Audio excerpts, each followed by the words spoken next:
Good afternoon, you guys. Welcome back to Spillin' It. Welcome back. Today we have our awesome guest, Nicole, here, who we've known for years. Yes, we have. In the community, and her husband used to watch our kids in daycare at the Y. She worked at the Y. She's done our hair. Yes. Yeah. I can still picture Nevaeh at 6 weeks old. Oh, she was Oh my gosh. With the black hair. Yeah, and you used to put it in like a little pony on top of her head, and it looked like a flower. It was like Or a It fountain. looked like a little blooming flower. Yeah. She was so cute. So she still cute. is so cute. But I'm like, Seriously. anytime, it's so funny because like local community, like I've also been like, oh yeah, like the court report. People are like, oh, that's so cool. Like, oh, you know of her too. And I'm like, yeah, I could text her. And they're like, what? I'm like, What? I'm so proud of her Yeah. because like she's like made this big thing. But I also like, people will know your kid's story. And I'm like, Yes. oh yeah. But when I picture them like Little. Yes, little. absolutely. Even Austin, and he's like a giant kid now. That is so crazy. He's like an massive adult. giant. Yeah. he is. 18 this year. They were Yeah. like throwing footballs around in the gym. Yeah. Oh my God. Mhm. I miss that age so stinking much. Yeah. Yeah. But Nicole actually has a really cool, amazing, Yes. inspiring, wild story. Yeah. With your Yeah. Yes. mom's health journey recently. Yeah. We have had many health journeys. Yes. Yeah. So this is one story that I can tell that I feel like it's not very often that people get to have a happy ending. Yeah. Absolutely. But with that, there comes a lot of survivor's remorse. There are a lot of Yeah. emotions that it's a very complex Mhm. situation to be in, but still wanted to share this. Yeah. Because Well, I'm so excited to hear Agreed. the whole entire thing. We got a little snippet and we've seen stuff on Facebook and stuff, but let's kind of give a little background to you and your parents and okay. all of that. Yeah. So I am an only child and I was raised by an older generation. So my parents actually had a really big age gap, if you didn't know that one. So they were 15 years apart. Oh, which is wow. like 15, huge age gap. But they met later in life. And so it's Yeah. like one of those things that, Yeah. age, the number doesn't really matter as you Yeah. get older. But We're 15 years apart too, if you can't tell. Yeah. That's It what looks like everybody we are, says. and people treat Funny. it like we are. We're like, it's just 3 years. God forbid. funny enough, I did have someone like in my chair. I was like, oh, I'm going to go on this podcast. And they're like, oh, you know them. And I'm like, isn't her husband way older? And I was like, no. Way older. Sorry. A whole 3 years. She's going to listen to this podcast and be like, oh, good. She didn't say my name. Anyways, It's the hair. It is there. Sorry, keep me on track. Yes, You're yes. good.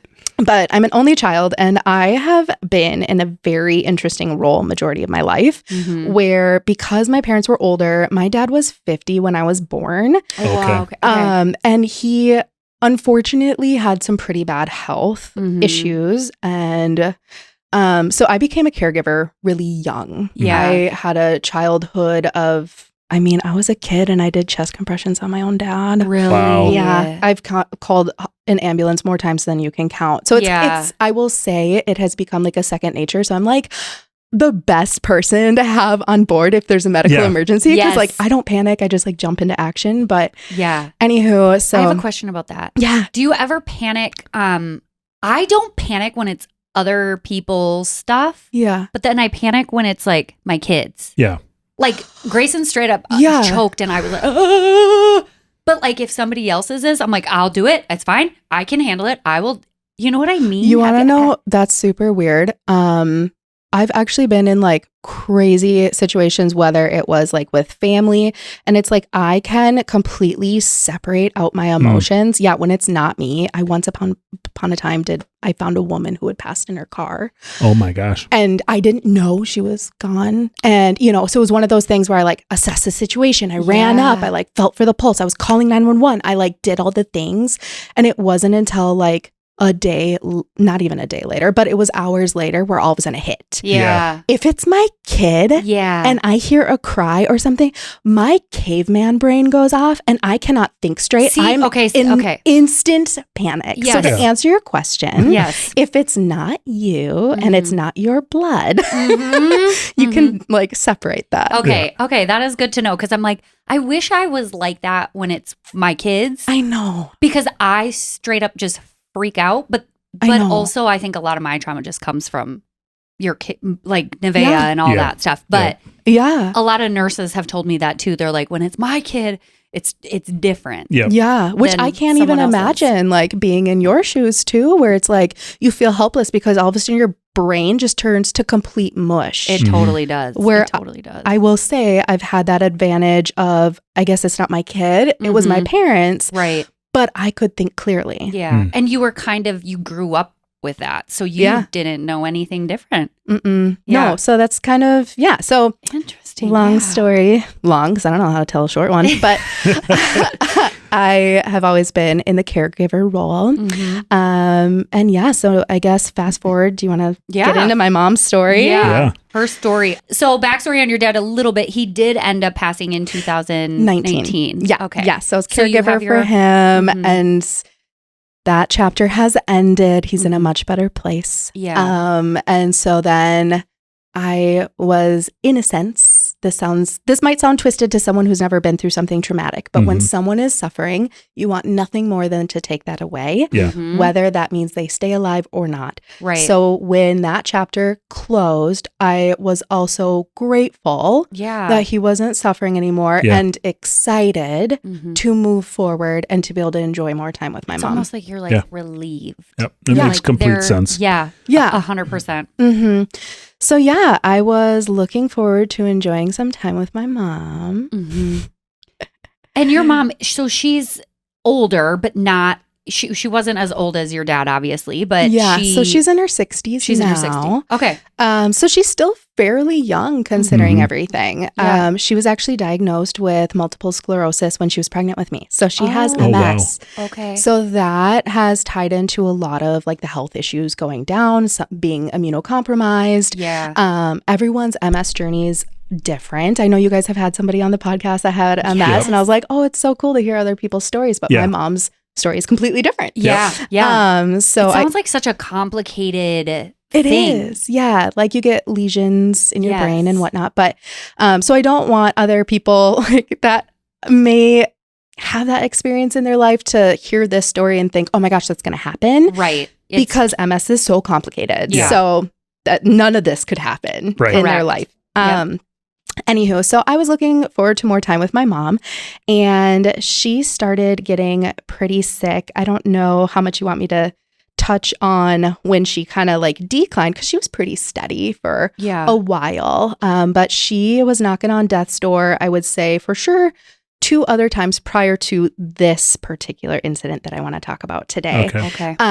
But she declined pretty quickly and she had gone septic and almost died 2 other times. So I will say it was shortly after my dad had passed that my mom's decline happened. Okay. And so I did go through this weird stage of like excitement to spend time with my mom because I was so focused on my dad for so many years to then grieving the sudden loss of my mom again, even though she was here. Right. She all of a sudden went from able-bodied. We took a trip. I told her when my dad passed, I'd take her on her first vacation in over a decade. So I took her to Vegas of all places. I have never Let's been. go tear it up. It's so handicap accessible. So that's why I chose it. Okay, Yeah, because she would need like a scooter and whatnot. So, so then I went from like the excitement of spending more time with her to then grieving like, oh shoot, she's declining quickly. She became bedbound pretty quick. So she is fully bedbound now. She fell, broke a leg and never recovered from that. The hospital unfortunately missed the break, and so they tried doing physical therapy. Jeez. And I just got goosebumps on my body. 3 for 3 on missed broken bones in my family at this one particular hospital. They how do they miss it? So fun fact, Xray can't always show a break or a fracture if there's a lot of swelling. So they missed my broken ankle, my dad's broken shoulder, and then my mom's broken leg. Oh my God. I'll ask you about the hospital after the podcast. Yeah, sounds good. Where do we need to avoid? So, and I mean, no shade to like the professionals working that night. I know they're working so hard. Yes. But technology only works so much. And they have policies on like which thing they do first. So anyways, but so they tried to get her up and walking. Yeah, we had a couple months of physical therapy where she was in bed, but she was in so much pain she couldn't walk on it. Yeah. They brought in a mobile Xray And that was what found her broken bone. So I was like, how can this mobile X-ray see it? But because it was broken for so long, her bones became displaced. Oh boy, it was a full break. It became a Wasn't just full a break fracture. because they kept trying to put her full weight on it. Oh my goodness. So she became bedbound for life after that. No wonder she was in so much pain. Yeah. Having a Jeez. broken leg and then they're like, walk. Yeah. Yeah. And it's slowly like displacing even more. Yeah. Ouch. So her, I will say her health declined pretty quickly. When you're in a bed, you're not moving. Yeah. You A lot can come on, like pneumonias and all these things. So, so we experienced a few close calls. Yeah. But then this one was very close. Yeah. So what ended up happening was I FaceTime my mom all the time. If I can't be there, like I need to see her, not just because like I love her and I miss her, but also it's kind of a way that I can kind of keep tabs on her as I'm being a full-time mom and business owner and like doing all the things. Yeah. So I could tell she was getting a little fuzzy, and that's usually the first sign of a bladder infection. Mm-hmm. And What do you mean by fuzzy? So like memory wise. Okay. So I don't know if you've ever had a loved one or anybody with dementia. My dad did have dementia at one point. So My grandma. My grandma did too. Yeah, they become just like a little more confused or forgetful. You can just tell that when you're talking to them, they're not quite fully there like the way they normally would. And it's so hard to explain unless you had a loved one with that. So anyways, I could just tell she was off. And so I called her facility and was like, hey, I know I'm annoying, but like, check something, please. I'm like swooping in. I'm going to let you know something's like creeping up. And they were like, no, we'll keep a close eye on her. And the past 2 times she did go septic, she went 0 to like 5 a.m. unresponsive. Like when they were in her room the night before, completely talking, everything normal, to they found her unresponsive in her bed at 5 a.m. Oh my gosh. So when I say my mom goes 0 to 60, I mean really fast. So also, as soon as I see her going fuzzy, I'm like, Yeah. you're going to watch real close. Right. Yeah. We're not just going to check on her here and there. No, we're going to like a hawk. Yeah. And so, Sorry to interrupt. How recent was this one? this last one, Yes. January. This Got was it. just in January. Real fresh. Real Okay. fresh, but also we were kind of talking like when you have trauma, your brain also tries to like block it out. So please ask all the questions. If I'm also like rattling on, you can also push me to the next thing. But, Doing great. so they're keeping an eye on her. I get a call the next morning and they're like, hey, you know what? We think the same thing. Just to be safe, we're going to send her into the hospital. But the next day she has an appointment. So instead of sending her to this local hospital, we're going to send her to the one that's a little further away. Mind you, that's an hour away from me now. But they're going to send her to the further hospital because she's got a G-tube appointment. She's 2 birds, 1 stone. Yeah. Like, we're going to send her there. Got it. They'll check her out the next day anyways. So perfect. I'm like, great news. They send her in. I, get a call from the doctor. They're like, yep, we got your mom. We are going to send her to the ICU just because we know she goes fast. There's more eyes. We can keep a closer eye on her there. So I'm not panicked that she's in ICU. I'm like, great. Yeah. She's being babysat. I can relax a little That's bit. what I need. Yeah. Yep. And so I'm like, perfect. That next, I think it was the next day. This is where timelines will get a little fuzzy. Yeah. I feel like time in a hospital or like any time that you're like in a really emergent situation, it feels like 27 years. Absolutely. You're like, what day is it? What time is it? And you're like, it's been 2 days. I'm like, what? Feels like I've been here 2 weeks. It just blends together. So, yeah. So I can't recall, and I do have, I call them the receipts. Yeah. Because I do have photos of it, and it wasn't my intent to like blast this to the internet. It was more of the intent, like my friend came with me to be a support, and I was like, I do want to remember some of this, like for personal reasons. And then as it like progressed, I had no idea what was about to unfold. Right. So I do have photos, so I could look at those timelines, but we'll just say like the next day I hear nothing. I'm like, great, no news is good news. Yeah. And I'm like, but normally I get an update. The next day happens. I still hadn't heard an update. I'm pretty sure I took a client and then I was headed to the gym and I call again and they were like, oh, you still haven't gotten an update. is the last 4 digits of your phone number 0000? And I was like, no. Nobody's is. Absolutely not.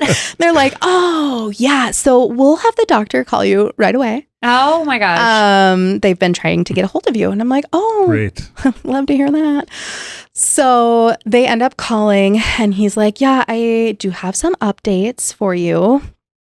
Since we last spoke, I know you have your mom in ICU. And he's talking, super calm. And I'm like, yep, she is there. Yeah. She has a bladder infection. I'm like, yeah. And he goes, so she has, and at the end of it, it was like 12 or 13 things because I would actually have to count out all the things on my fingers to make sure that when I'm telling the story, I covered it all. Right. So I get the phone call and she was currently in a state of delirium. She had the bladder infection. She had a kidney stone blocking off her ureter. So then her kidney had a massive infection in it as well. Oof. She needed surgery to move the kidney stone, not to remove it, because if they fully remove, it can actually cause infection to go back up into the kidneys. It can cause way more problems. They just wanted to dislodge and pass on its own. Yep. She was already going septic. She had COVID. Can I ask how you go septic? I need a little. Yeah. So sepsis is when you have a really bad infection and it gets into your bloodstream. Okay, into your bloodstream. I'm like, I know it's bad. I just don't know exactly. Yeah, you don't want that. Yeah. It's not like you can die from sepsis. Yeah, you can. You can die as a immunocompromised person. You could die from just one of these things I'm listing off. Yeah. So she had the bladder infection, a blockage. She had a kidney infection. She had COVID pneumonia, strep pneumonia. So double pneumonia. Yeah. And then he did put a pin in that. And he said, I want to make sure you're processing all this. And with all my other trauma, I was like, yep. Okay, so what's after this pin? Because a pin's not good. Yeah. Right. And he goes, and I found a 6x9 millimeter mass that most likely is not benign. And so I said, so you're telling me my mom has all of these infectious things. Her blood pressure also kept dropping. Her pulse had dropped down to 30 at this point. So when I say she got real sick real fast, it was real sick real fast. And I said, and you're also telling me you think she has cancer? And he goes, yes. Holy cow. My world stopped spinning. Yeah. I was sitting in the gym and I was just like, oh, there's people how do you act? So I was like, I think I need to just walk out. And you're like, and who gave you my phone number? That was 0000. Come on. Oh my gosh. So anyways, so then you're like, okay, what's the plan? Yeah, he was like, I recommend you come down here. Yeah. So my friend that I was going to the gym with was like, I'm driving you. Yeah. And I was like, yeah, what a good friend. thank you. Yeah. I could probably drive, but who knows when the tears will actually kick in. So let's just make sure I get there safe. Yeah. And actually that first night I got there was, looking back, it's so frustrating because I saw her and she was talking to me. Oh. She was actually fine that first night. So the doctor is like, she has all of these things. She's getting really sick. She doesn't just have a bladder infection. She's getting really bad. But when I walk in the room and she's talking to me, I'm like, this is great. Yeah. Because she was unresponsive the past few times she went septic. So I'm like, oh, she's making eye contact. We're in a great place still. Maybe she's on the uptick. She even made a joke. So I was like, okay, I felt like that first night I was there, I actually felt relief despite all of the diagnostic things. Right. Mm-hmm. So then I end up going home and that next morning I get a call. And he said, unfortunately, she has continued to decline. And there's a few more things to add to the plate. Oh. So she also then contracted C. diff. Oh my gosh. If you don't know what C. diff is. I know what C. diff is. I know. I've heard it. Okay. I used to sell an antiseptic soap that was one of the only things that could kill the C. diff. Yeah. So what is that? So hand sanitizer won't kill it. It's incredibly infectious. Can be spread in your body. It's in your body and it's usually in your gut. So you can't get an IV to kill it. It won't. Yep. It's so strong. I will say, in like a glass half full, good thing my mom's eating ability was not great from like previous strokes she had. So she had a G tube, so they could directly put medication through the G tube. So one of the only ways that it can fight this off. Oh. The kicker was C. diff, kidney stones harbor bacteria. C. diff is so hard to get rid of. She was also septic. Oh my gosh. C. diff through the bloodstream soaked into the kidney stone, which then became a ticking time bomb. Holy cow. And they were also telling me this blockage, this kidney stone, this ticking time bomb is also creating a blockage right now that needs to be removed or she could die. Yeah. Ugh. But we also can't remove it right now because it could kill her. Right. So she also contracted C. diff. How do you, can I ask how you get C. diff? Is that just something that happens when you're just It's spread through poop, through fecal matter. It's literally C. diff, like a C. diff. When I'd work on ICU floors, you could walk on an ICU floor and tell if they are having a C. diff issue just by the smell. Not kidding you. Oh, that's fascinating because my mom's room didn't smell any certain way. But you knew there's a C. diff issue when there's a cart outside and you need to fully gown head to toe. Yep. Oh, because you could get it? Oh, Or what? yeah. It's spores that literally become airborne on a unit, and anybody on the unit can contract it if you're not. Yeah, remember like proper. COVID days when they're like fully gowning? Yeah. C. diff is like that. Yep. Oh, wow. Super contagious and super hard to get rid of and makes you like violently ill. Yeah. So holy cow. She contracted that. That wasn't it. That what you're like, hang on. There's still more. God. I think it was like 13 things at the end of it. Jeez. Oh my gosh. So her blood pressures kept tanking. She needed vasopressors. So at one point her pulse was 30. And if you don't know about vasopressors, they are like a last resort medication because the side effect of them, like your limbs can become necrotic. People lose limbs from this because it's pulling the energy, the blood from your limbs and getting the blood pumping to your heart. So this is like this is emergency. We're keeping your heart pumping. Yes. Yep. Yeah. Medication. It's to keep you safe. Only. Like, right? Yeah. Yeah. My God. So it's the now opposite we're of like on vasodilators. Like vasodilators open up your veins. Vasopressors restrict them. So it pushes it's so nice having someone like with medical like backgrounds to talk to. Yeah. And it's also like, it's kind of fun for me in a sense because I'm like, oh, you know what I'm talking about. Yes. But then on the flip side, I'm like, ooh, maybe I shouldn't know all this stuff because I'll have like a medical professional go like, oh, what department do you work in? I'm like, I do hair. Yeah. I do hair. When you go through, like, I was telling Ethan, I was like, when you go, I feel like I know so much of like Nevaeh's brain and her stroke and all these things that like the normal person who doesn't go through this, they don't know. Nope. But like when you go through it, you become a specialist. Pro in that specific. Yeah. We could talk strokes and TIAs and all that. I know I'm versed on those as well. Yeah. So she was on these vasopressors. And she also had fluid around her heart and lungs. So her lungs were starting to get compressed. So everything was piling up. Yeah. Everything. And they were like, get here. Yeah. And this was just in a matter of overnight. Yeah. Days. Yeah. Like 2 days, 3 days, 2 days. And so when you came, was she totally different from the night before or the day before where she was like talking and joking? And when people say unresponsive, that doesn't mean not reactive. Right. I would like to clarify that. What do you mean by that? So when the first time my mom went septic, like a couple years ago, I remember the doctor was like, I just want you to know she's unresponsive right now. So I'm thinking I'm going to walk in and she's going to be sleeping. Yeah. That is not what that means. She was gripping the bed, staring all over the room, mouth open, screaming. But you couldn't talk to her. She's completely not there. She's in a different world. Yeah. So unresponsive. So that was a huge shock. Yeah. Like unresponsive to me means like you're like this. Like in a coma. Right. Yeah. I was like warn check a girl. For a pulse, she's dead. Unresponsive. Warn a girl. Yeah. Because when I show you those pictures, she's in and out of consciousness. She would be screaming, I killed the queen. get off the ship. What? And then her eyeballs would roll back in her head and she'd go like, be gone. Oh my gosh. Very trippy. Wow. But they're basically like, she's 1 foot in, 1 foot out. Like she doesn't know what's going on.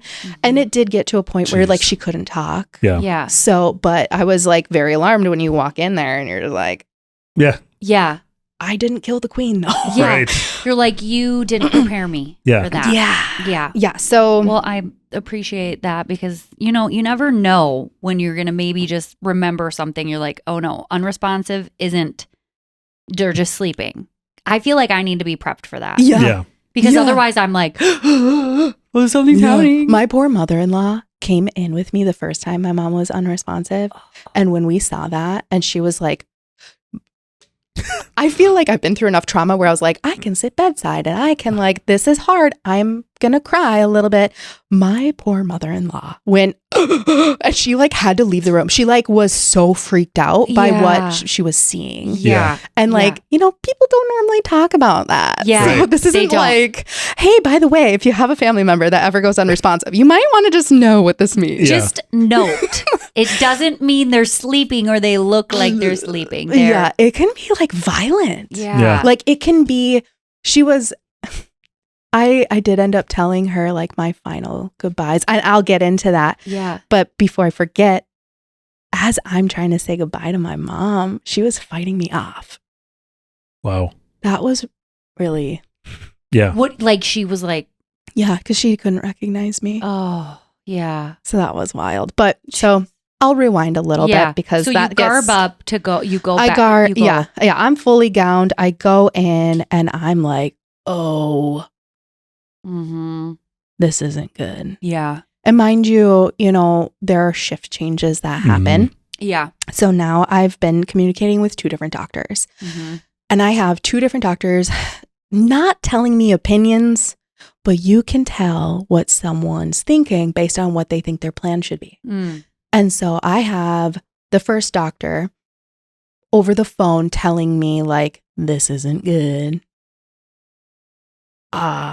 If this were a loved one of mine, is this, how do I say this? Another professional said this really well. Prolonging the inevitable. Yeah. Like, Got it. you know, loved ones, sometimes we want to prolong their life, but we're not prolonging their life. We're extending their death. Yeah. Yeah. Right. Wow. For obviously explainable selfish reasons, you want them around Of longer. course. I mean, everybody, natural human reaction. but Absolutely. It's a good perspective though. And so I have one doctor that's explaining that, super analytical. And then I have another one that's like, I think we should hold off. I think we should give her more meds. I think we should do this. I think you should wait a day. And so I have these like very conflicting things. And so, but they're asking me like, what do you want us to do next? Because there aren't really next steps. Like, do you want us to continue basically life support? And I remember telling people as I was telling the story, like, know your loved one's wishes, but like, you know, it's hard to talk about, but talk about it in depth. Like, what do you want? Yeah. Because when you're on the flip side, having to make that decision for a family member, Yeah. you can't think straight. Right. Mhm. You know that Yeah. with when it's your child, but when you love someone so much and selfishly, you want everything. It's an instinct. Like you will fight and Yeah. claw Yeah, tooth absolutely. and Like, nail do to anything. keep them there. Mhm. But what do they really want? Mhm. And so I've had those discussions with my mom. This was the 3rd time she's gone really sick. So Yeah. I thought I knew. Turns out the world isn't black and white. It's really gray. Yeah. Yeah. So her wishes were if I get really sick again, but you can bring me back and I'm like the same that I was before, bring me back. Do whatever it takes. You're like, but how am I supposed to know that? Like, Right, how do I that's know a if you're going to crystal be ball kind of thing. Yeah. that's- okay if we do Right. bring you back, you know? Right. And so like we talked about that. She's like, being bedbound, a lot of people are like, I don't know how she does it. Like, how can she be? And she's such a genuinely happy person. She'd be like, I'm just grateful for this day to be alive. So she's Yeah. like, if I'm bedbound, that's fine. Yeah. Mhm. A better example would be my dad was in full-blown kidney failure and he was on dialysis. Okay, Yeah. that's what it was. I remember Yeah. that. Yep. So we did dialysis 3 days a week. Yeah. It was a whole thing. Yeah. Had to quit my job for that. Yeah. So she's like, if something like that, where I need life-sustaining measures to keep going, I don't want that. Yeah. Mm-hmm. So now I'm going back and forth. I've got these doctors asking, what do you want to do? What are her wishes? And I'm like, okay, well, I know she's super sick, but she survived sepsis and C. diff 2 other times. So I'm like, okay, well, I know we've gotten over this, and her baseline has remained somewhat stable. Yeah. But the whole thing that I battled in my mind was like, what if she's got cancer too? Yeah. Oh, yeah. I forgot you said that. I know. Yeah. It was just like, okay, It was one of the 13 things. Yeah. It's easy to forget. Seriously, I can barely keep track of it because it was so much. And that's why I'm so, like, in a weird way, grateful. I like took pictures of this, or my friend photographed this, and I like put it out into the universe. And the only reason I put it out online is I have a very small following on my hair page. It's a way I communicate with my clients. Right. But I get a lot of clients that will ask random hair questions and whatnot. And I don't like to inconvenience people. I'm a people pleaser, like at my core. Yeah. And so I was like, okay, well, if I put this out there and someone tries to ask me a question, they'll know I'm busy. Yes. They know I'm tied up. Yeah. I'm just a little overwhelmed at the moment. Right. So I was like, I'm just you have a gonna hair appointment? share. I'm just Probably gonna gonna shift it. yeah, I'm just gonna like put this out there because like I can't think straight. Yeah. So like I'm just gonna put it out there. So Yeah. and so Sure, like this is a really kind of a dumb comparison, but I kept thinking back to this situation. My mom had a cat. His name was Smudge. Smudge. Cute. And he ended up getting really sick, and he had kidney failure. And we brought him to the vet, and they're like, oh, it's this easy fix. You just give him this one medication. And we're like, oh, perfect. So we nursed him back to health. This cat was like also on death's door, but it was 16 years old. My mom loved this cat. And we're like, oh, we love this cat. We will absolutely give him this medication. Turns out you have to go in like every month, every other month. I can't remember. This was so long ago, but he needs so much blood work. It would be like thousands of dollars every month to like keep this 16-year-old cat going. Again, quality over quantity. Right. And so there is nothing more heartbreaking than nursing something back to health to have to let it go. Yeah. And like, I know that seems like maybe like a silly comparison or such a minor comparison, but I kept going back to that. How am I supposed to nurse my mother back to health to be like, by the way, I knew that you might have cancer, and now you also, but she already had breast cancer. She's actually already been down that journey. That's again, we could do 50 episodes if you want. Yeah. But so she had breast cancer. She's a breast cancer survivor. Wow. I already know. Yeah. She doesn't want to go through that again. No. That's my dad. He had cancer, and he's like, if I ever get cancer again, I'm not doing chemo. Yeah. I'm not. Yeah. I hated it. Yep. Like, you know your limits. Yeah. You know? And if you go through that and you fight and you win, that is so amazing. Yep. But we all like, there's like this Die with Dignity Act in some other states. Yes. And I've always thought like, it kind of goes against a lot of like my background or like things I grew up, we'll just say like religious things or beliefs. Yep. But also like, why do we get to do that with our pets? It's humane with a pet. Right. Listen, I thought the same thing. When my grandma was struggling, I just remember being like, this is so horrible. Like, I just want it, where we had somebody come in for Piper. I'm like, she's dying anyway. Can we just like, Yeah. It sounds horrible. Which but is actually legal where she lived, but it was against her religion. Yeah. It's so hard that, you know, in one way we look at like an animal and we're like, oh my gosh, this is the most humane thing we can do. They aren't going to suffer. We know they lived an amazing life and we can end this on a great note. But when it comes to people, we're going to drag this out until you suffer and wither away to nothing. I know. It's awful. Awful. It is awful. It's truly awful. So, and it's hard to watch when you... Because you're like, this is somebody I love so much and they are struggling so bad. Yeah. So when you're faced, it's like such a complex thing because like your inner being is like, I will do anything to keep you alive. Yep.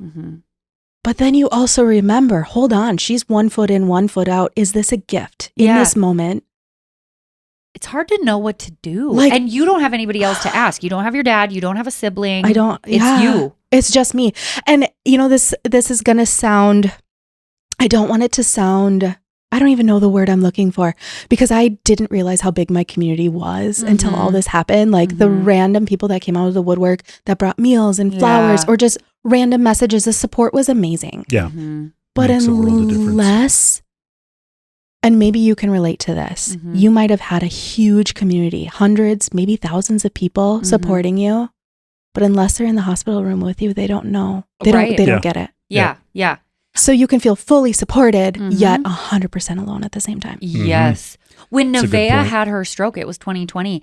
Nobody could see her. Yep. Nobody could come visit. The boys couldn't even visit. Nope. And when we brought her home, that's when everybody was like, oh, Yeah.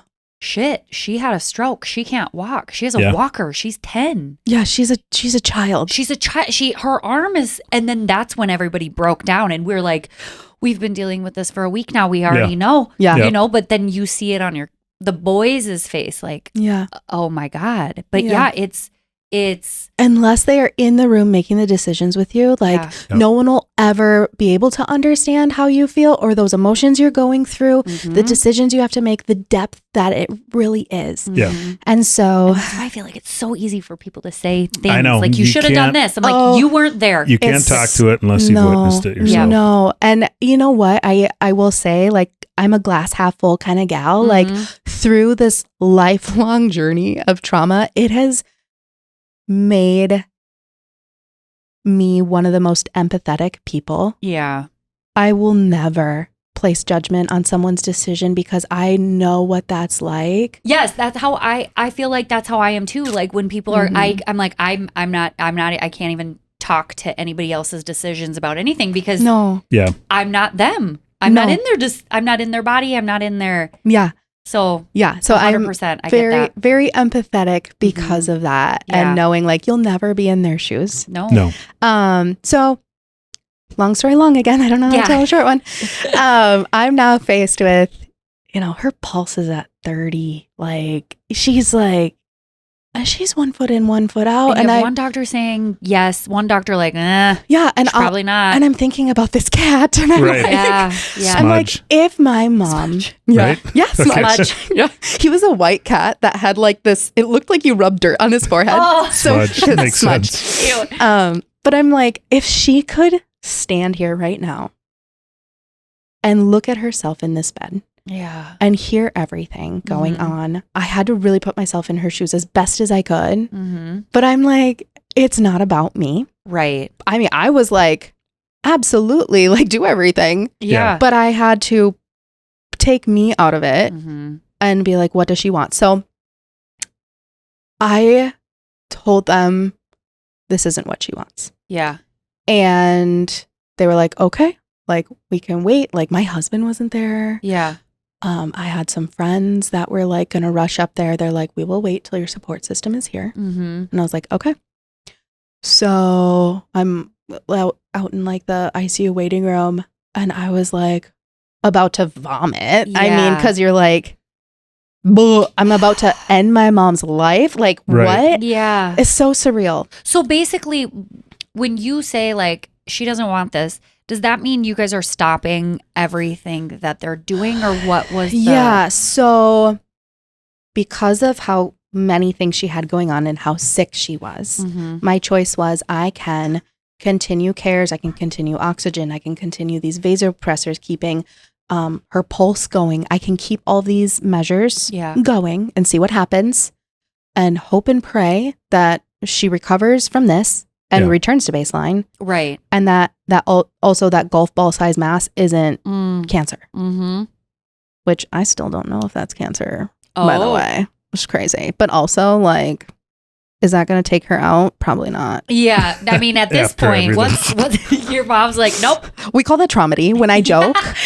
Like, because some people are like, is she okay? And I'm like, it's called dark humor. Yeah. I get it. It's dark humor. Sorry. I forget joke. Sometimes I'm like, ooh, is that too far? Do people think I'm real crazy? My husband's like, Nicole, too far. And I'm like, Ethan does this like uncomfortable laugh. He's like, Yeah, that would be my husband's reaction too. I feel like Kyle and Ethan could relate. But so it means I'm going to stop all of the measures that they have in place. So we will switch from medical intervention to comfort care. Got it. Doing everything in our power to make sure she is comfortable and like hospice. Let nature take its course. Yeah. Okay. Switching to hospice. Yeah. So I made the decision to do that, and they wanted to wait till I had people there. Yeah. Because they're like, we'll disconnect things. Yeah. And I was like, ooh. And what a hard decision. Yeah, oh that gosh. was really yucky. 10 out of 10. Don't recommend. It feels like that probably felt so heavy for you. It felt impossible. It felt like I had, like, the words were screaming in my mind. I knew what I needed to do. Yeah. They were screaming, she doesn't want this. Pull the plug. The back of my brain was like, rip the cords out of the wall right now. Yeah. But I couldn't even say it out loud because I was like, but that, like, I need my mommy here forever. Like, that's my mom. Yeah. She's the only surviving, like, loved one that I'm close to that I have left. Yeah. Yeah. So I go out in the other room. I'm waiting. And I'm like, I can't wait. If I'm going to do this, I went now. It's now. Yeah. So my husband wasn't even there. He didn't make it there in time. I had some friends that made it there. They got into the ICU waiting room. I was in her room with her, and they're like, okay, well, we are going to start to disconnect everything. So we are going to have you leave the room. And I said, absolutely not. I said, she brought me into this world. I will be here when she leaves. Yeah. Why? They didn't want you to see it? Like a protective thing? Yeah, I think it's a thing like you made a decision to end your loved one's care. And then to watch someone physically unplug that, like that's really hard. Because they didn't think, like, as they unplugged, she was going to die. I mean, we're like, it's going to take some time for the meds to wear off. Yeah. Okay. So they're like, we'll have you leave the room. And I was like, And they're like, are you sure? And I was like, And so I held her hand, and that was awful, watching them unplug everything. She was in a very calm state at that point. And as they were doing that, she started to rest. Mind you, I told you what unresponsive was. So she was like, she would get really worked up. I think she could maybe sense me or she could sense when people were in the room, but it would scare her. Yeah. And so she was finally in a calm place, and I was like, I'm going to let her rest. They kept her hooked up to oxygen because that was a comfort care. Yep. Just to, ease her breathing. She had fluid around her lungs. And then they kept the monitors connected so that they can tell as soon as things would start declining, they could let me know. So I walked out of the room, sudsed out, the longest process of your life. Yeah. With C. diff. And I walked down the hall, and I just remember turning the corner, and I saw my friends, and I went down. Yeah. I skinned my knees. I was bruised because I was just like, I just killed my mom. I just made the decision to end her life. Yeah.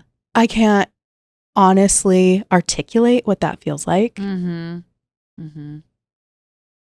I truly hope people don't have to feel that. Yeah. I don't want you to relate to that. Yeah.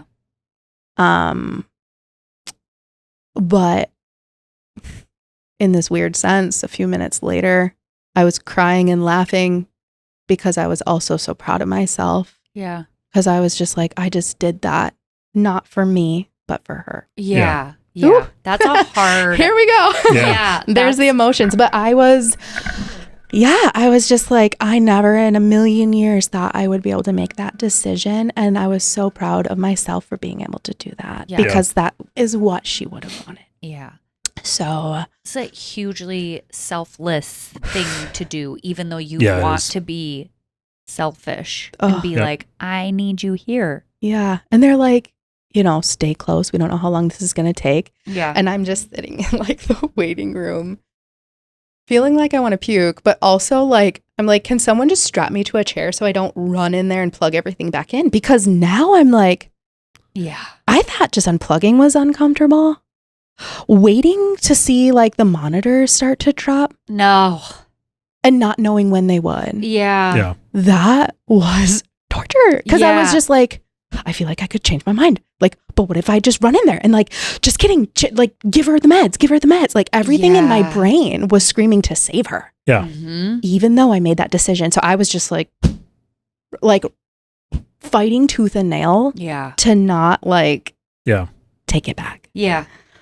So they're like, stay close, get a hotel. They're like, you can stay in this room, but you're going to hear beeping and all that. They're like, you can stay in the room with your mom, but you can't take off your mask. You have to be fully goggled and gowned and all of that. And I was like, I do have asthma and like, I can already, it's like really hard to breathe with like the mask. And like Yeah. when you're breathing and crying too, there's like steam. And so like, I couldn't even see through the goggles. Yeah. I'm like, I won't rest. So I will just let me know if you see any changes in the monitors. So Yeah. I'm in the waiting room and they're like, you know, there's a hotel literally across the parking lot. So we get a hotel room, sketchiest hotel room too. Ugh. I was like, I think someone died in here. No, Kyle thank was you. like, we're going to get murdered.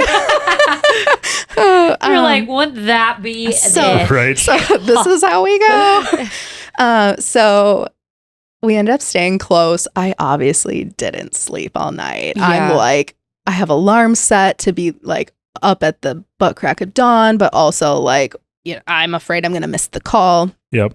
Kyle's just afraid he's going to get bed bugs. Yeah. Oh. So we go back the next morning. There's no changes. And I'm just like, okay. So then I ask him like, look, this is torture. Yeah. How long do we expect? Like, Yeah. you know, I'm such an analytical, logical thinker at the same time. So I'm like, okay, what is the lifespan of this medication? And like, how long is this going to stay in her system? We gave her this. Like, how long do the vasopressors act? How long does this antibiotic act? Like, you did something for C. diff. How long does that act? So they're like, 24 to 48 hours-ish is what we think. Mm. So I'm like, okay, well, we pulled it last night. We're, 12 hours in. So I'm like, okay. So I'm expecting to go now this entire day knowing we probably won't see any changes. Mm-hmm. So this will be the longest day of my life. Yeah. But tomorrow may be the first signs of change. Yeah. So they're like, okay, well, when you switch someone over to hospice, which I also have experience in because my dad, Right. they give you these pamphlets and they teach you on the dying process. It's and maybe I can like skip this if this is a little too dark. I don't know. No, it's not. Sometimes I'm like, how much do you want to know? I feel like I wasn't fully prepared Yeah. when my grandma passed. So Oh, I I'm just sorry. feel like I am one of those people that I'm like, I wish I knew Yeah. more about it. Like Yeah. the death rattle and it's awful. It's horrible. It's horrible. It's awful. Yeah. And the gurgling and the Yeah. spitting and Yes. Yeah. or I'm sorry. whatever. So, I Mhm. mean, I think, I think it's just good to know because then you're a little bit prepared. Yeah. Agreed. I'm a person that knowledge is power for me I think because so I too. know how to prepare myself going into a situation. So yeah. I have already gone down that lesson plan because with my dad, they were like, Mhm. do you want to pull the plug on him? He was in an induced coma once upon a time, yada, yada, yada. We'll Yeah. talk about that on another one. Yeah.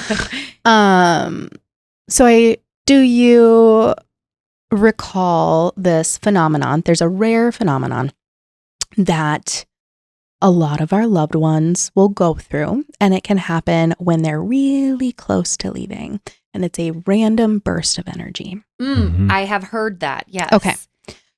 So I'm reading all this. I'm like, oh man, I yeah. see where this is going. Mm-hmm. Yeah. So I get through that day and I've done my homework, and the doctors are no longer part of this process. They bring in someone who's going through the hospice care with me, but then also transportation, because unless death is imminent, meaning if we think they will pass during transportation, Mm. we will keep them here. Mm.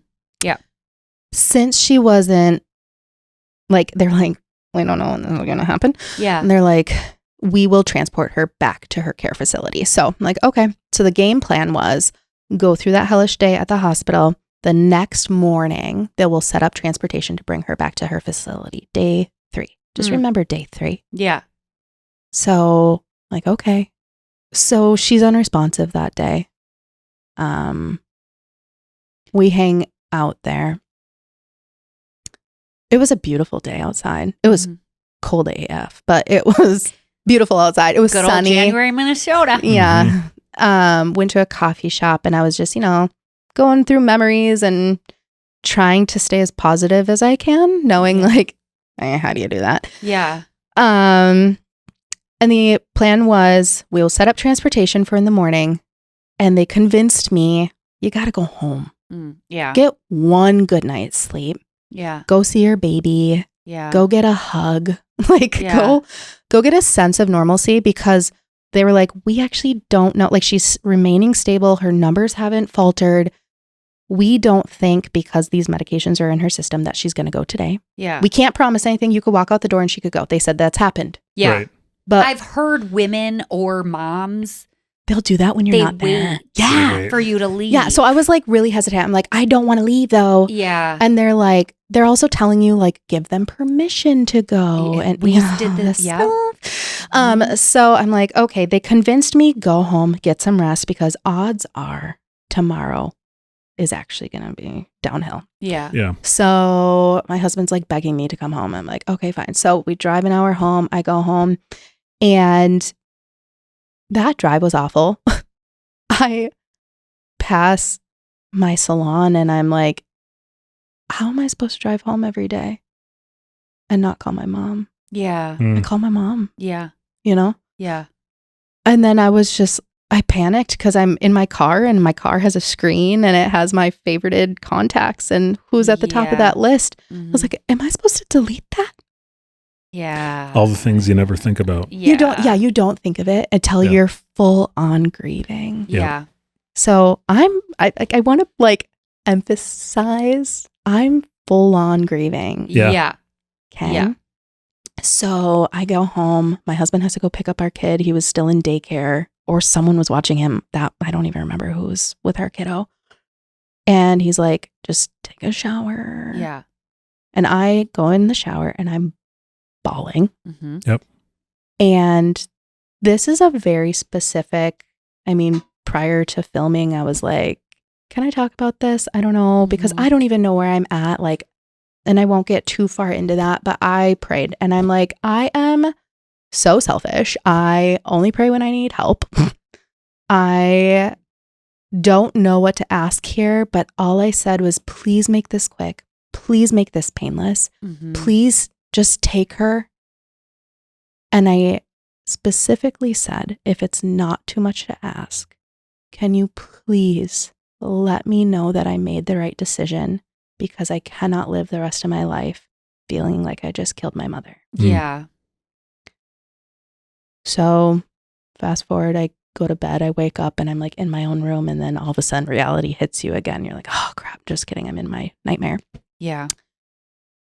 And the plan was, since she's an hour away, I'm over here. Her care facility's in the middle. They're like, transportation's at this time. You'll just meet her there. Like, okay. And that was, I'm expecting the meds to start wearing off. And so they're like, wait for the phone call. We will let you know if she's stable enough for transportation, so that you know to go to the facility, or maybe you need to come to the hospital. Right. I'm like, okay. So I'm trying to just kind of take it easy, spend time with my kid. I get a phone call. It's the hospice coordinator. I'm expecting this.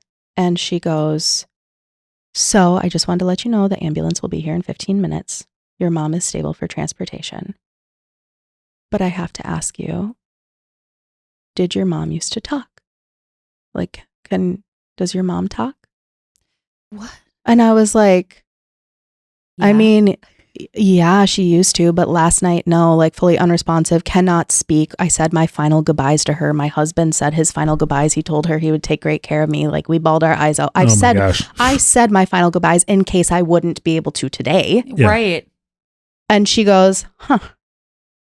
Well, when I went in your mother's room, she was sitting up in bed. What? Yeah. She's sitting up in bed. She mentioned she was thirsty. She was hungry, and she points at a cushion across the room, and she goes, "And can you remember to grab that? That's for my wheelchair. I don't want to forget it when we leave." What did you say? Did you gasp? I would have shit my pants. I think my blood ran cold.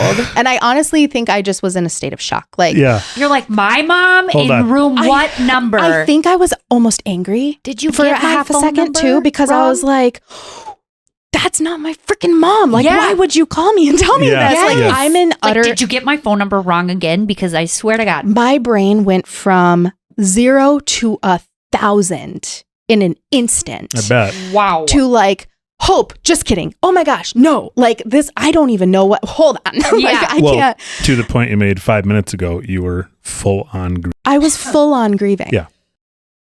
And now I get that, and I'm just like, WTF? And she goes, would you like me to call a doctor? And I was like, immediately. Like, Yeah. sorry if that's too loud, but like, Yeah. but like the woman's alive. Like, what the fuck? Like, yes, Yeah. bring a doctor in. So she Whoa. hangs up the phone. She's calling the doctor. I'm remembering the damn pamphlet. Yeah. I'm like, hold on. Did she just fucking like get me A excited? burst of energy. Yeah. The burst of energy. I'm Yeah. like, just kidding. She's about to die. Yeah. So now I'm like, I'm just sick to my stomach. I'm pissed. I'm excited. I'm like anxious. I'm like, what if not? Like I'm like hitting redial over and over. Like, get me on the phone with somebody. Yeah. Yeah. I'm an hour freaking away. Yeah. And so I get on Whoa. the phone with the doctor. He ends up calling me. If I get on the phone with the doctor and he's like, so I'm in the room with your mom and she is talking. And I was like, okay, but yesterday I did all this research that what about that phenomenon? And I'm like, I can't even remember what it is, but the burst of energy. And he goes, I know what you're referring to. I do not think this is that. And I was like, what do I do? And he's like, yeah. he was like, first I need to ask you, do you want her to remain on comfort care or can I step in? I said, please step in. Yeah. So that is actually just a change of insurance so that he can do his job. Oh, That's got why it. they have to ask that. Got Got it. So it's like, change that sucker over. So Yeah. he's like, perfect. I'm going to run some tests. I will see you in a bit.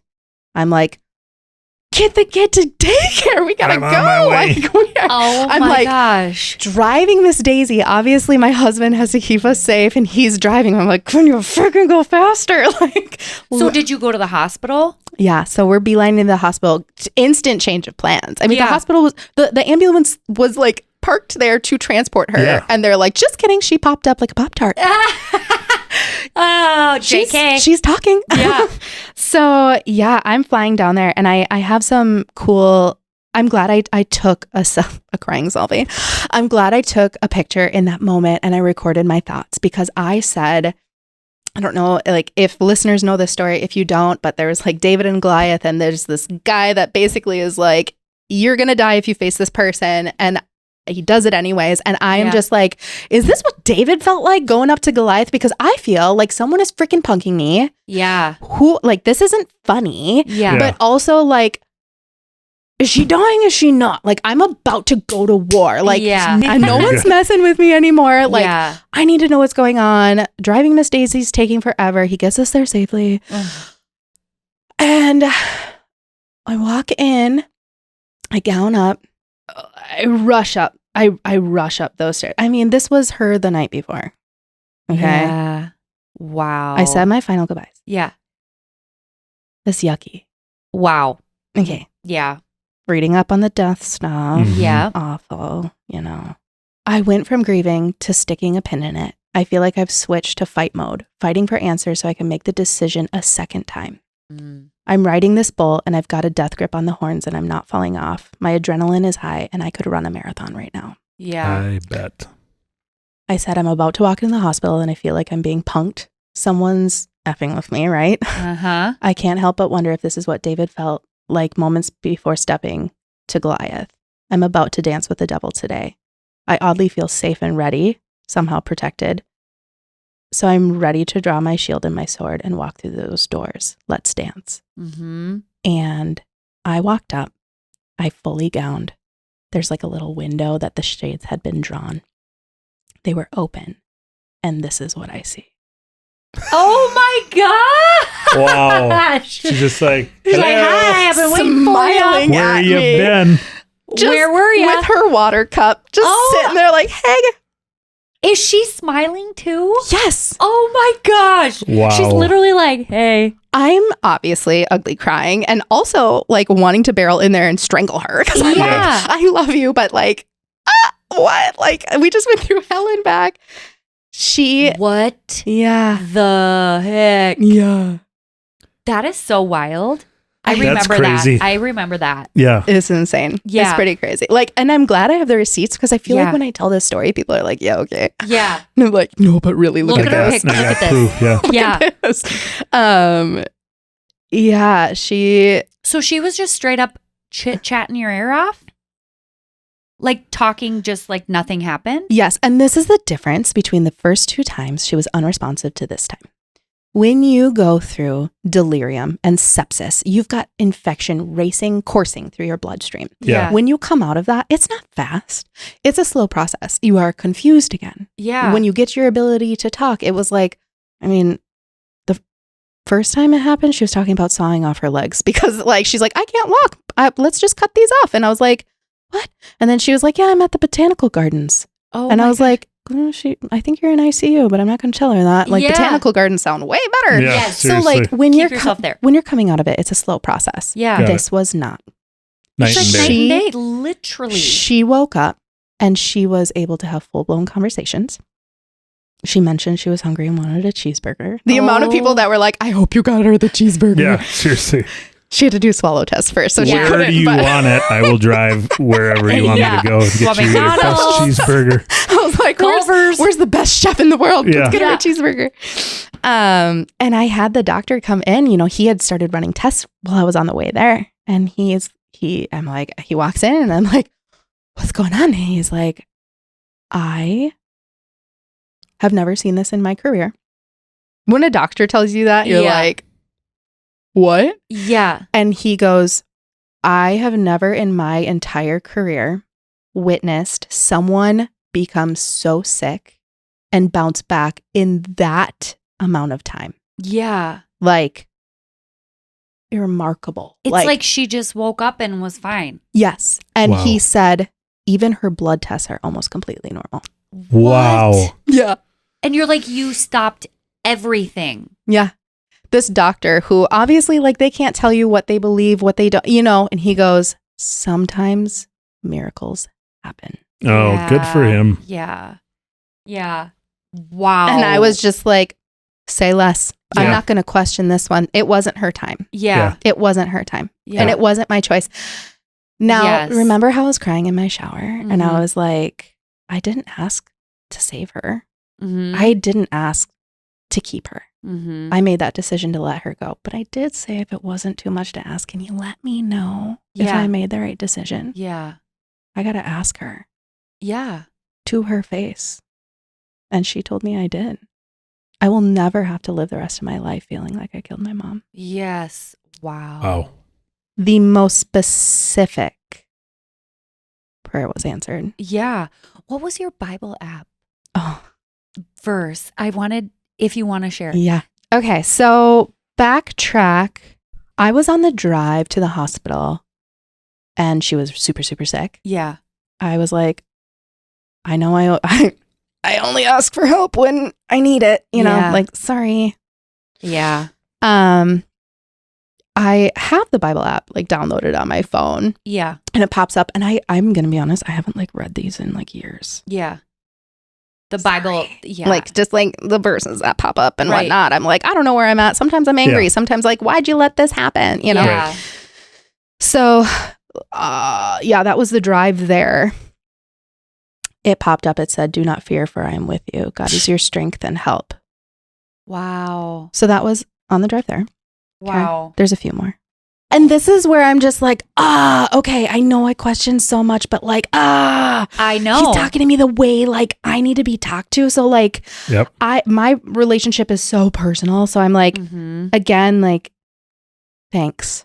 It's Like, hard. that's all I got. It's hard to how do you say, like, talk it away or whatever you like dismiss it. Yeah. Like, it's so specific. Yeah. You're like, But I've also had like wonderful conversations with clients where they have different beliefs than me. And I think it's so beautiful where I have one client, she's like, I just believe that love is everything. Like that is the greater power, or whether it's God or the universe, or like there's like a caterpillar up in space. I don't know what you believe in, but they believe like we all have like this universal, like maybe there is something greater. It's like you have to believe whatever that greater is though. Like he talks to me. Yes. Very specifically. He's like, oh, you needed a flashing sign. Here you go. Here's an app. Yeah. You can't really chalk instances like those up to coincidences. It's really not. Right. Because mind you, did I tell you day 3 was when she was supposed to die? Yeah. And that's when she woke up? She woke up on the 3rd day. Wow. Yeah. Okay. So then I opened the Bible app again because I was like, oh shit, he's talking to me. Yeah. Jesus said, I'm shaking right now because this is the day she woke up. Yeah. Jesus said, you have now seen him. In fact, he is the one speaking with you. Oh shit. Oh. That gave me goosebumps in my left arm. I've had more goosebumps, I think, in this podcast than sorry. most of them. Good ones. Yeah, no. Eth, edit that out. What? Everybody else is going to feel bad. Your story's just too good. For now, you have like witnessed and go forth and share. Testify. Yeah. I mean, I actually grew up in like a Christian school and then I like completely ran away. Yeah. And then like, this is the analogy that I have as someone who is a believer and then as someone who like ran away. And I was like, absolutely not. Like children die in this world. People die. All these bad things happen. There's no way someone can let this happen if they love us. Yeah. I was so angry for so many years. Yeah. And you know, I'm a visual person. And so the only way that I have been able to figure this out that makes sense to me is there's this painting that we'll never see while we're here. Mm-hmm. And it's this massive painting and we're so zoomed in on the tiniest fleck. We're like, what's that ugly smudge? Uh-huh. Why would you pick that paint color? That's not supposed to be there. And we can't recognize what this is. We have no idea its purpose. Mm-hmm. Because like, why would you let stuff like, I mean, again, this was just one of my stories. Mm-hmm. I've got a few. Yeah. So I've been an angry gal. Yeah. But I truly believe that one day we will be able to zoom out and see the most incredible painting and it will all make sense. Mm-hmm. Yeah.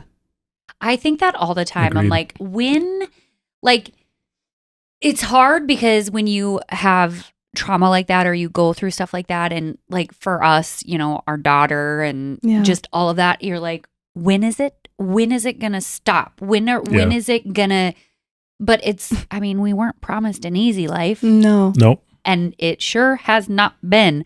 But I also think like what I've learned and all of this too is as much as I want to control everything, you realize how much control you don't have. Yeah. Especially like I want to save my mom. I want to, can you give me a stroke? I'd rather have a stroke than my daughter have a stroke, you know? But like, that's not our journey, but it's also not. But do you ever look at this? Like it's been really cool to like know you for so long and see the reach you have. Yeah. Do you know how many, I'm sure it's not even fathomable how many people have been impacted by her story. Yeah. The comfort that has brought. Yeah. How many families. Yeah. That it's like, why would you allow such a tragic thing to happen to us? Uh-huh. It happened to my daughter. Yeah. But there's all these other kids out there too. Yeah. And all these other families going through these things. Mm-hmm. And your story and your outreach has brought these loved ones comfort and peace. Yeah. And maybe answers. Because maybe they weren't able to find the answers. Maybe their doctors on this path didn't have the resources that maybe your outreach, maybe just talking about it got them. Right. Like the only way I can wrap my head around this, because it will never make sense to me. Yeah. And that in my book is still a really ugly smudge that I don't think belongs there. Yeah. Yeah. But I think it will make sense one day. Yeah. I 100% agree. I wish it made sense right now. But again, it just, Show me more painting, please. Yeah, I know. I was like, can I Just like zoom out a little bit. Zoom out Come a on. little tiny bit. Yeah. Well, okay. So, did your mom ever? Did she remember? Oh, okay. I anything? get this question a lot. Yeah, So I'm like- I was like, Did you hear me talking about you? yeah. So I was like, did you see anything? Did you like, was Yeah. there a light? Like, Yeah. what was it like? So what she can recall, all she remembers is she knew she had a bladder infection. She knew she went to the hospital. Mm-hmm.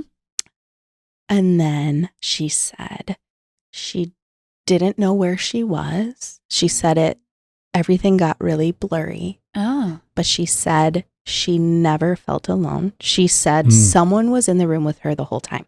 She said, I don't know if that was your dad because my dad is gone. Yep. She's like, I don't know if that was your dad or if that was God or an angel, but someone was with me the entire time. Oh. And she goes, this was the one that sent me over the edge. Is she goes, and I knew I needed to see you again. Oh. That was actually the first thing that came out of her mouth before I even asked her. Yeah. Because I was like, Mom, you're alive. And she goes, I needed to see you again. Oh my gosh. That was the first thing she said to me. Wow. So like, sorry. It's like, Get me over here. I know. oh my god. I think I've cried telling this story so many times Yeah. that, yeah. And I wasn't nervous, like hanging out and talking to you guys. I was just nervous about like, am I going to remember all these details? Yeah. And am I going to be able to talk about this? And I'm so glad. Thank you for allowing me to be on this podcast and Yeah. share. Absolutely. Yeah. Thank you for coming. Yeah, I And have being I have willing to more open things to spill if you Yeah. want, but I'm like they don't all come with happy endings. Yeah. Right. And I will say, remember, I was grieving, and this is a very complex topic Mhm. because you go from grieving to holy shit, I just got my miracle. Yeah. And then I went, well, do I need to call all my contact or my clients back and make sure they can get their hair done? And Right. my husband was like, maybe Babe. breathe. Yeah. Maybe take a couple days. Take a nap. Yeah, again, Maybe. I'm like, You've people been- pleaser. Yeah. Yeah. You've had the most insane whiplash of your life. Holy cow. But then I was also going through, I shared this, I put it out there. Yeah. So now I'm going through my messages and I'm reading all of the messages of people that lost their loved ones. Yeah. That Yeah. survivor's remorse is a thing. Mhm. Uh-huh. And it was like, I felt guilty sharing, like, just kidding. Yeah. Yeah. You feel kind of like the boy who cried wolf. I mean, with what she had going on, I don't think so at all. But it feels this probably sounds irrational, but like I Right. had all these bouquets of flowers at my house and like all these meals that people brought. I had gift cards people sent, and I was like, I need to send these back. Yeah. Like that was my legit, like I felt like Right. It didn't happen. Just kidding. Take them back. I am so Yeah. sorry for inconveniencing you. Yeah. You made me Yeah. all this food. oh my gosh. Like my brain, I couldn't process it. yeah. Mhm. So then, I'm like so excited my mom's alive and I'm on this high. And I was like, okay, I'm going to like take the rest of the week. I'm going to celebrate. I'm going to be with her. I'm going to sit by her side. And that's actually not how it went. Yeah. I was like bedridden for a few days Yeah. because my body was like, Yeah. Shock. Oh yeah. You had adrenaline. just Adrenaline and then a more crash. adrenaline. Yeah. And, Yeah. and I don't know if like I've been through a little bit of therapy. So like your brain and your body can have a disconnect. Yeah. Mhm. And my brain was celebrating. Mm-hmm. My body was grieving. Mhm. And it did that for a very long time. Yeah. Yeah. So like I would be so excited and like want to share this, but all of a sudden I would be like, Yeah. it felt like she was dead. It was the Yeah, weirdest thing. Have Yeah. you read that book? The body remembers, or the body keeps the score. Yes. I haven't read it, but because I've heard it's kind of like complicated and whatever, but it just like reminds me of like Mm. all the things that your body, Yeah. when you go through trauma like that, Yeah. that your body holds on to. It really does. As someone who's been through a thing or two, Mhm. to another person who has seen a thing or two, Yeah. to any, and this isn't like you can't, it's comparing apples to oranges. Like you can never compare anyone's trauma to Nope. another person's trauma, even to a toddler's trauma. Yeah. Like if their blanket or whatever rips, that feels just as gut wrenching to them because that is their trauma. So like, never play that comparison game. But even if that individual went through the exact same thing, say brain cancer to brain cancer, everybody's journey is so different. They could have broken an ankle and it could be astronomical to them. Yeah. Right. But I will say trauma responds very similar. Mm-hmm. And that book was so cool to understand like how the brain processes, but also how it protects you, but also answers a lot of questions of like, why the heck out of the middle of nowhere, like I smelled barbecue and why do I feel like I want to cry suddenly? You're like, that's weird. Yeah. Because like when you go through things, your body and your brain disconnect, but then there will be like random triggers that like spark the connection. When Nevaeh had her brain surgery, it was 2 years after her stroke. And we were in the exact same ICU that she was in after her brain surgery. And I was like, I feel so, I hate it in here. We're in there for a totally different reason. Yeah. But I felt like that exact, I'm like, this was the window we looked out of. And she had her walker. And it was just like my body felt, even though we were in a totally different space, we weren't, she was having brain surgery, but we were expecting that kind of. And so it's just wild how your body just. EMDR, baby. Yeah. I have not done that yet. It's great. It's great. I have heard that. So if you have, to summarize real quick, if you have a memory or a thing that you keep traveling back to that time and place. So like you went there and looking out that window, you traveled right back to where you were before. EMDR will help it just be a memory, not a time travel experience. Right. Yeah. Yeah. I used to have a time travel experience where I mentioned my mom had breast cancer, and this was when my dad was alive. My mom came out of surgery. They were like, oh my gosh, the mass was way bigger than we expected, but she's alive. Like, oh my gosh, amazing. She's in ICU. I'm supposed to go make sure my dad is eating because, again, caregiver, I'm like watching over him. I sent a friend over there to deliver him food. He's not answering the door. I'm like, what the heck? I leave her ICU room, run over there, check on my dad. He's gasping for air. I call 911. He ends up in the hospital too. I'm running back and forth between two critically ill parents, like crazy stuff. But like, it is amazing how the brain tries to protect you. It is amazing. And there are books and research and it's really cool to learn because it makes you feel like you're not crazy. Yeah. Is I guess what I'm trying to say is if you ever like travel back to those experiences or, you know, you've had where you're dissociating, a lot of people dissociate. I would have that. And another way to explain that is a lot of people, we go on autopilot when we drive a car. Yeah. Yep. You know, you're driving, you're like, oh, I'm at my destination. I was thinking about Arby's or like, I was thinking about like, where are you going? I'm like, I just default. This is the way I always go. We go on autopilot. Like you can literally go through an entire day and not even remember what you did because your brain shut off because you're on overload and it's protecting itself. I disassociated when I lost my wedding ring. That's what happened. Probably. Yep. I literally don't know where it is. I don't remember taking it like off. Recently? Yeah. I am so sorry. It was like, this is Amazon because I was like, I have to have something on my freaking finger. It's a placekeeper.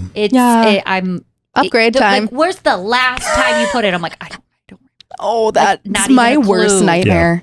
And you can't replace something so sentimental. You guys have been together forever. Almost 20 we're coming up on 20, so another upgrade is due. Yeah.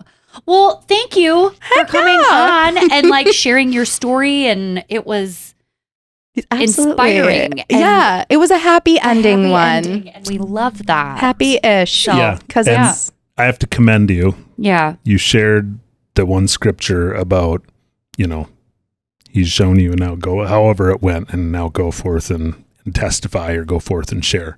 Yeah. And you also shared, like, I don't know where I am with my faith journey necessarily. Like, testifying doesn't have to be standing up in front of a big group of people sharing this. Like, you just being on this podcast and sharing it, like, just a little snippet, that's testifying. He gets me every time. That stuck with me after you said that. And I'm like, it doesn't have to be anything big. Yeah. It could be the smallest little thing. And if it reaches one person, that's testifying. I have known since this happened that this is a story that needs to get out there. Yep. Yeah. And little did you know, sharing what you were sharing on Facebook, you didn't know, or That's Instagram, testifying you didn't too. even know that Again. what your mom was going to do. you know? Again, like I reiterate right back to that painting. Yeah. This is such an ugly smudge, and it's really traumatic even for me to go back and visit. Mm-hmm. It doesn't make sense. Right. But I was like literally spoken to the way I needed to be spoken to. And it Yep. was like literally like popped up on my phone, like, you need to talk about this. Yeah. Mm-hmm. And I was like, okay, Mm-hmm. okay. And it's on my heart every Yep. day. Yep. So I'm going to continue to share this story. And Yeah.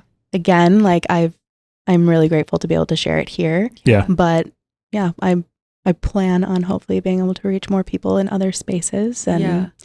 I haven't been 100% sure on how I can get it out there, but this is one way. Definitely a step. good start. Yeah. Mhm. Yep.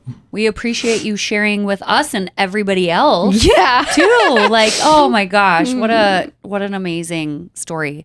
And tell your mom hello. I from Seriously. us. Yeah. She'll be like, hey, She's a she has, celebrity. yeah, she's felt the love from Oh, so good. many Yeah. people. Like any messages that I would get, they'd be like, tell your mom, say hi. And Mhm. I shared that. She's like, wow, there's a lot of people that know about me. I'm like, sorry. You're loved. You're loved. You're so loved. Yes. So I will tell her. Yeah. You guys said hi. Awesome. Yeah. Thank you, Nicole. Yeah. Thank you. And we'll see you guys in our next one. Bye. Bye.